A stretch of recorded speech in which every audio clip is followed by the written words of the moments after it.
cities are sort of scared to do stuff that seems a little bit different or maybe even fun because somebody, one of the naysayers is going to say, why are you spending money on that? You should be spending that money on fixing potholes. Well, remember this, nobody ever fell in love with the city because you fix potholes, for their citizens. Now, you can lose people, if you don't fix the potholes, you don't take care of the necessaries. But though the things that we're going to love about our places, they tend to be things like beauty and art and fun.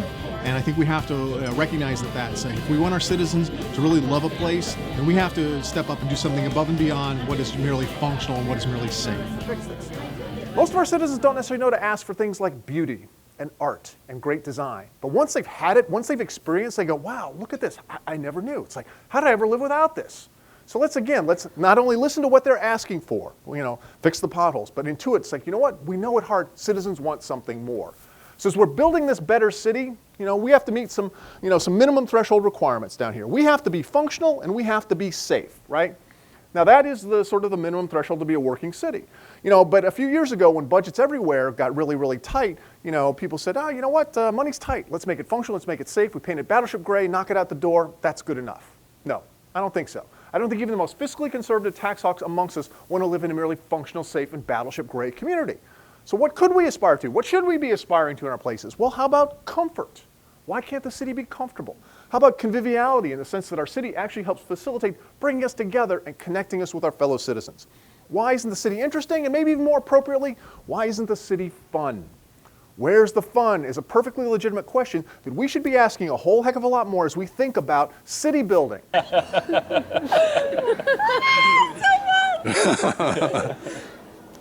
Now, city making point number 2.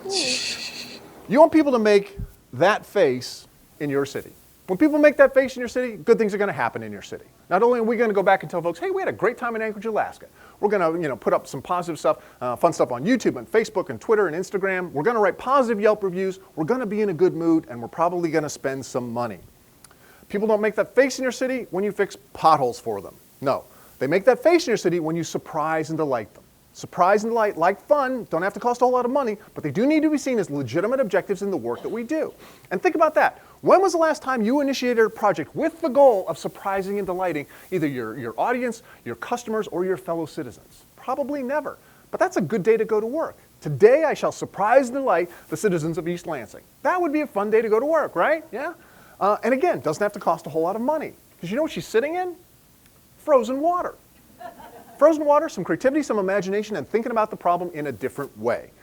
I think the co-creators are already in your communities. They're the folks who are already out there doing stuff, not because they're paid to, but just sort of have their sense of creativity and how their sense of community manifests.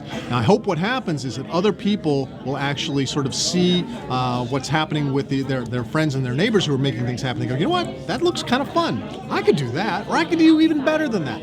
Maybe that becomes sort of the challenge, is maybe we get to the point where we're almost trying to one-up each other in terms of how much we can actually show how much we love our city. All right, in front of you, there's a bunch of Post-it notes, right? And some markers. I want you to grab a Post-it note, and I want you to write down something that you love about East Lansing. We're going to get this back here to Michelle, and she's going to put it on the wall of love for us, all right? So, with that, here's mine. Something I love about East Lansing, I've been coming here for a while. One of the things I love about this city, I love flat, black, and circular. Yay! A dying, breed of great record stores. Very cool. The peanut barrel. There you go. Come on up, guys. Don't wait. Tasty Twist. Spring trees blooming in all our neighborhoods. Neighbors in the hoods. Patriarch Park. Big city events. I'm a big believer in the power of a T-shirt. When we put on a T-shirt, we're actually it's like a public display of affection for something. We are aligning ourselves with a team, with a brand, with a slogan, something like that. There's power in that. And, a lot of times those T-shirts, they tend to be, something maybe the tourists would wear, like these here in Sedona, Arizona. It's like, okay, you're a tourist, of course you're going to look for T-shirts. But I also like this one. I show this one all the time. There, love Michigan. You're like, I didn't just put that in there. No, I use this all the time. I think this is really great. I mean, it shows, again, a little bit of design sensibility. You guys know this, but not everybody sort of appreciates the mitten the way that you guys do. So I think that's pretty cool. Or how about this one? You know, Michelle and I live in St. Petersburg, Florida. So they're designing these T-shirts. Like, okay, St. Petersburg, 10,000 pelicans can't be wrong. It's like, okay, we got a lot of pelicans. That's kind of obvious. Maybe I give that one a C there. Or maybe this one, Anchorage, Alaska. Anchorage, Alaska with plumbing. Now, if you've ever been to Alaska, this is kind of a thing. Because Alaska's a different kind of place. And the plumbing thing actually kind of matters. So Alaska with plumbing. Or how about this one? I started with Sedona. Let's end with Sedona. That's so Sedona. Now, Sedona, Arizona is a different kind of place. It's all about the vortexes and the sort of the psychic energy and all this kind of stuff. There's all kinds of psychic photographers and tarot readers and all this kind of stuff. You can't swing a dead cat without hitting a psychic photographer. Try to find a CPA in Sedona. That's a little harder to do. So again, very different kind of place. So they're playing up on that idea that to the outside world, Sedona's a little bit kind of hippie trippy. So they're playing, so here's the vortexes, and you know, it's like, oh yeah, that's just so Sedona. It's like, okay, they're owning their weirdness. That's pretty cool too. Okay, so with that in mind, in front of you, there is an outline of a T-shirt. I'm going to give you guys about 15 minutes, and I want you to come up. What is your T-shirt?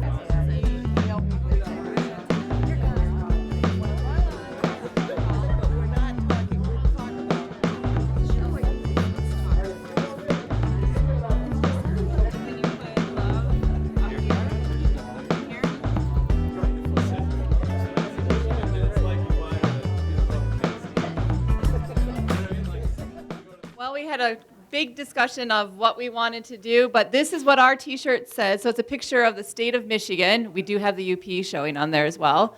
But it says, it's really small on here, but it says just east of West Lansing. So we have a little puzzle piece here, and you may not notice this, but it says my EL. So our mayor was our artist. He told us that the city logo was not copyrighted, so we stole it.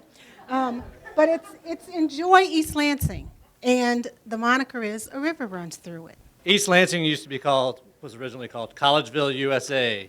So we put Collegeville, USA on the back, on the front, and on the back, East Lansing, where your name would go on like a jersey, and then all the iconic places in East Lansing, MSU, Red Cedar River, some of the other things like East Lansing Film Fest. This is very conceptual. We're still kind of playing on the idea, but this is the infamous parking structure in our community. And so we said, make visiting EL a habit trail, but we're still playing with the name. So we got Michigan, and you can't see it, but that's a little tiny black squirrel. It start here with the arrow, but the art is pulled out for the art, and that would be kind of colorful and fun. So look, in like 15, 20 minutes, look at what you guys came up with. Now, I bet there's some enterprising young folks here who might say, you know what, there's an idea here, maybe we could do that. Now, maybe this is one of those things, it's like, what would happen if we turn this loose to the entire community? I mean, think about how many creative minds are here in East Lansing. If this became sort of a citywide thing, you'd come up with some wildly good stuff. Some that's incredibly fun and funny, some that's incredibly profane. That's okay. I mean, it would start a conversation, and then you can source T-shirts for almost next to nothing. So maybe this would be an interesting way to, to think about, sort of a little community building exercise around this. Then put them up there, let people vote. Or your individual organizations, or even neighborhoods could be doing this kind of stuff as well. There's power in a T-shirt. So well done. Very cool stuff. All right. If you had $500 to make East Lansing a better, more interesting, more lovable place, what would you do? And that's our challenge here tonight. And what the best part about this is we actually have 2 grants that we're going to give out here tonight. So each table, we're going to give you guys about 15 minutes to come up with something.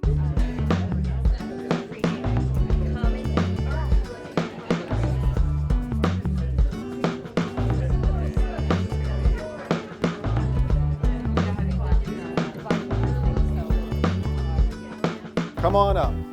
What do we got? Our idea centered around the fact that we recognize we've got these great gateway areas into the community. And we've got these arches, these pedestrian walkways over the road there.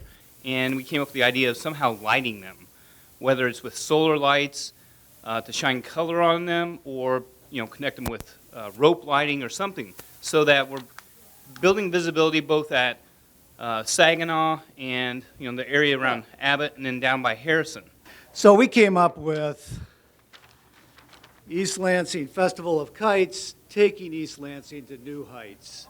And nice. we thought the $500 could be used as prize money for all ages for design and building these kites. So that was our idea. Excellent, very nice. So what we're pitching is for $500, a historical photo of the streetcar turnaround from some sort of unique place over here on the streetscape, posted up on framed and put up on the wall there, so when people walk by, they see the streetcar turnaround and they look around and they go, wow, this place has a sense of history and it explains why this funky little place is here. Our project is called Love the Blight.